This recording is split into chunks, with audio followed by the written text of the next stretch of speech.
அனைவருக்கும் வணக்கம். இன்னைக்கு நம்ம சேனல்ல என்ன பத்தி பார்க்க போறோம் அப்படின்னா, டிஎன்பிஎஸ்சி குரூப் 4 மற்றும் எம்எஸ்சி 2025க்கான எக்ஸாமினேஷன் வந்து கால்ஃபர் பண்ண போறாங்க.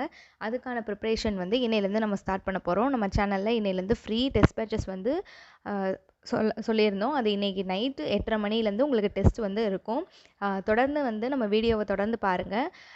இன்னைக்கு வந்து பார்த்திங்கன்னா 6ஆம் வகுப்பு முதல் பருவத்தில் முதல் பாடத்தில் உள்ள இலக்கண போர்ஷன்ஸ் பற்றி தான் பார்க்க போகிறோம். நீங்கள் இந்த வீடியோவை பார்த்துட்டு நீங்கள் ஒரு வாட்டி நீங்கள் புக்கில் பார்த்தாலே உங்களுக்கு புரிஞ்சிடும். அதே மாதிரி அந்த டெஸ்ட்டு நீங்கள் போட்டு பார்த்துட்டிங்கன்னா எந்தளவு உங்களுக்கு ஞாபகம் இருக்குது அப்படின்றது தெரிய வந்துடும். தொடர்ந்து வந்து வீடியோஸ் வந்து கண்டிப்பாக நம்ம போடுவோம். அதை பார்த்தாலே உங்களுக்கு வந்து படித்த ஃபீலிங் வந்துடும். அது மட்டும் இல்லாமல் ஒர்க்கிங் உமனாக இருந்தாலும் சரி, வேலைக்கு போகிற ஆண்களாக இருந்தாலும் சரி, படிக்கிறதுக்கு டைம் இல்லை அப்படின்ற பட்சத்தில் அந்த மாதிரி ஒரு வீடியோஸ் நீங்கள் பார்த்துட்டு ட்ரெயின்லேயோ இல்லை பஸ்லேயோ ட்ராவல் பண்ணும்போது இந்த வீடியோ வந்து நீங்கள் பார்த்துட்டு நீங்கள் டெஸ்ட் ஈஸியாக போடலாம். டெஸ்ட்டு பார்த்தீங்கன்னா ஃப்ரீ டெஸ்ட் பேட்சஸ் தான். அதனால் நீங்கள் ஜாயின் பண்ண நினச்சிங்கன்னா அதாவது டிஸ்கிரிப்ஷனில் வந்து உங்களுக்கு லிங்க் இருக்கும். வாட்ஸ்அப் குரூப் சேனலோட லிங்க் இருக்கும். அதை நீங்கள் டச் பண்ணிவிட்டு அந்த சேனலில் நீங்கள் போய் ஜாயின் பண்ணிக்கோங்க. அதே மாதிரி ஏதாவது டவுட்ஸ் இருந்தால் கமெண்ட் பாக்ஸில் கமெண்ட் பண்ணிவிடுங்க. உங்கள் ஃப்ரெண்ட்ஸ் அண்ட் ஃபேமிலி மெம்பர்ஸ்க்கு மறக்காமல் ஷேர் பண்ணுங்கள். இன்றைக்கி வந்து ஃபஸ்ட்டு இயல் பார்க்கலாம். தமிழ் எழுத்துக்களின் வகையும் தொகையும், அதான் வந்து இயல் 1ஓட இலக்கண பகுதி. இதில் என்னென்ன இம்பார்ட்டண்ட்டாக இருக்குது, எப்படி வந்து கொஷின்ஸ் இதுலேருந்து கேட்பாங்க அப்படின்றத பார்க்கலாம். தமிழ் மொழியின் இலக்கண வகைகள் எத்தனைன்னு கேட்பாங்க. அது 5. அது என்னென்னு கூட கேட்குறதுக்கு வாய்ப்பு இருக்குது. அதாவது ஆப்ஷன் வந்து ஒரு 4 கொடுத்துட்டு அதில் எது இல்லைன்னு கூட நம்மளை கேட்குறதுக்கு வாய்ப்பு இருக்குது. தமிழ் மொழியின் இலக்கண வகைகள் வந்து 5. அது என்னென்னா எழுத்து, சொல், பொருள், யாப்பு, அணி. எழுத்திலக்கணம், சொல்லிலக்கணம், பொருள் இலக்கணம், யாப்பிலக்கணம், அணி இலக்கணம் அப்படின்னு சொல்லிட்டு இலக்கணத்தோட வகைகள் என்னன்னு கேட்டால் 5ன்னு எழுதணும். எழுத்து வந்து ஒலி வடிவமாகவும் எழுதப்படுவதும் வரி வடிவமாக எழுதப்படுவதும் எழுத்து. எழுத்து வந்து எப்படி சொல்லுவோம், ஒலியாகவும் வரி வடிவமாகவும் இருக்கிறது தான் எழுத்து அப்படின்னு நம்ம சொல்லுவோம். உயிரெழுத்துக்கள் வந்து என்னன்னு கேட்குறாங்க. உயிரெழுத்துக்கள் வந்து காற்று மூலியமாக வெளிப்படுறது உயிர். நமக்கு உயிருங்கிறது என்னது, காற்று நம்ம சுவாசிக்கிறது தானே நம்ம உயிர்னு சொல்கிறோம். அதே மாதிரி தான் உயிருக்கு முதன்மையானது காற்று. இயல்பாக காற்று வெளிப்படும் போது உயிர் எழுத்துக்கள் பிறக்கின்றன அப்படின்னு சொல்கிறாங்க. வாயை திறத்தல், உதடுகளை விரித்தல், உதடுகளை குவித்தல் ஆகிய எளிய செயல்பாடுகளால் ஆ முதல் ஔ வரையுள்ள 12 உயிர் எழுத்துக்களும் பிறக்கின்றன. அதாவது உயிர் எழுத்துக்கள் எது முதல் 12, அதாவது அ ஆ இ ஈ உ ஊ ஏ ஏ ஐ ஓ ஓ ஔ அப்படின்னு சொல்லிட்டு நமக்கு உயிர் எழுத்துக்கள் 12 இருக்குது. ஒலித்து பார்த்து உணருங்கள், அதாவது குறுகி ஒலிக்கின்றன, நீட்டு ஒலிக்கின்றன அப்படின்னு சொல்லி நம்ம குறில் எழுத்துக்கள், நெடில் எழுத்துக்கள்னு சின்ன வயசுலேயே நம்ம படிச்சிருக்கிறது தான். இருந்தாலும் ஒரு கிளான்ஸ் பார்த்துட்டிங்கன்னா எதுவும் தப்பு விடாமல் நீங்கள் எக்ஸாமில் எழுதுறதுக்கு வாய்ப்புகள் அதிகமாக இருக்குது. அதனால தான் இந்த ஒரு வீடியோ உங்களுக்காக.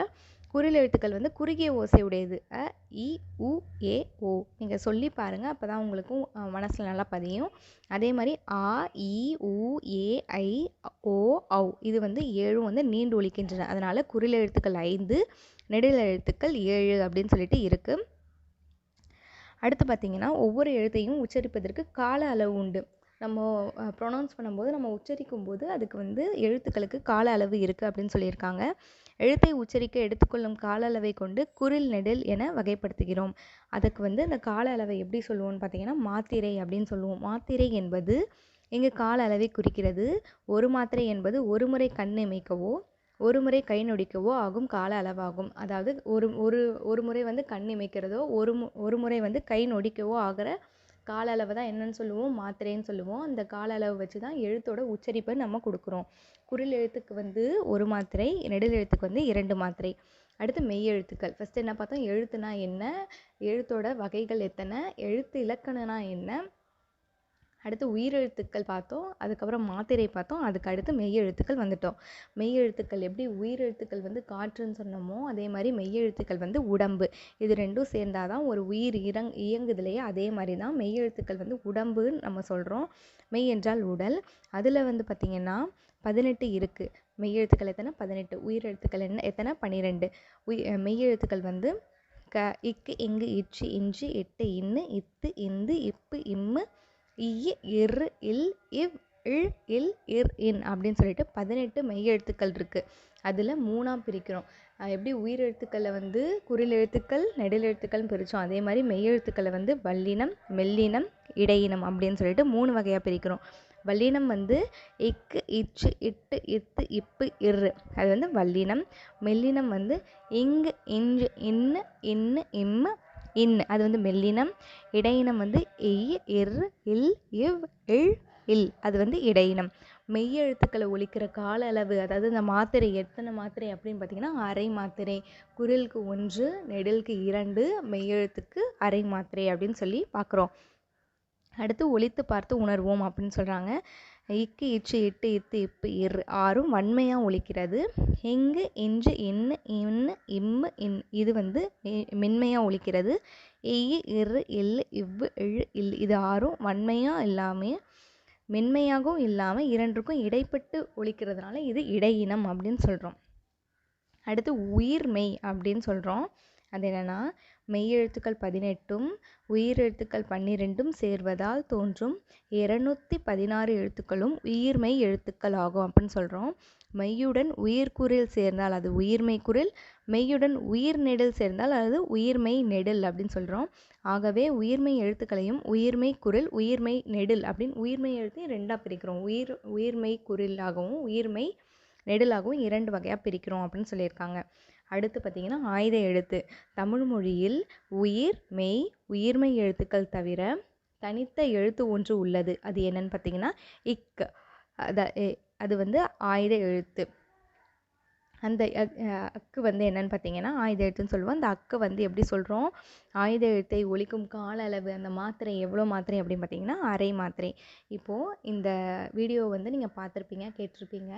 இதை நீங்கள் யோசிச்சு பாருங்கள். ஃபஸ்ட்டு எப்படி எழுத்து இலக்கணம்னா என்னன்னு சொன்னோம், அடுத்து என்ன சொன்னோம், எழுத்துனா என்னன்னு சொன்னோம், அடுத்து என்ன சொன்னோம், உயிரெழுத்துக்கள்லாம் என்னன்னு சொன்னோம், அடுத்து மாத்திரை பற்றி பேசணும், அடுத்து மெய்யெழுத்துக்களோட வகைகள், வல்லினம், மெல்லினம், இடையினம் அப்படின்னு சொல்லி சொன்னோம். அதுக்கடுத்து உயிர்மெய்னா என்னன்னு பார்த்தோம். கடைசியாக வந்து ஆயுத எழுத்துனா என்னன்னு பார்த்துட்டோம்.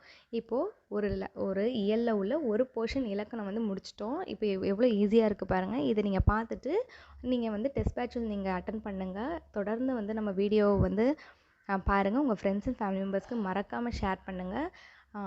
இது மூலயமா உங்களுக்கு வந்து ஸ்டடீஸ் வந்து இன்னும் ஞாபகம் வரதுக்கான சான்சஸ் நிறையா இருக்குது. அதனால் டெஸ்ட் பேட்சஸ் மறக்காமல் வந்து ஜாயின் பண்ணிக்கோங்க. இந்த கீழே டிஸ்கிரிப்ஷனில் வந்து நாங்கள் உங்களுக்கு வாட்ஸ்அப் குரூப் சேனல் கொடுத்துருப்போம். அது மட்டும் இல்லாமல் இந்த புக்கோட PDF ஃபார்மேட்டும் நாங்கள் கொடுத்துட்றோம். அதில் நீங்கள் டவுன்லோட் பண்ணிவிட்டு ஒரு வாட்டி இந்த வீடியோவை பார்த்துட்டு ஒரு வாட்டி ரீடு கொடுத்தீங்கனாலே உங்களுக்கு ஞாபகம் வந்துடும். ஸோ தொடர்ந்து நம்ம வீடியோஸை வந்து பாருங்கள், லைக் பண்ணுங்கள், கமெண்ட் பண்ணுங்கள். உங்கள் ஃப்ரெண்ட்ஸ் அண்ட் ஃபேமிலி மெம்பர்ஸ்க்கு மறக்காமல் ஷேர் பண்ணுங்கள். தேங்க்யூ ஃபார் வாட்சிங். தேங்க்யூ.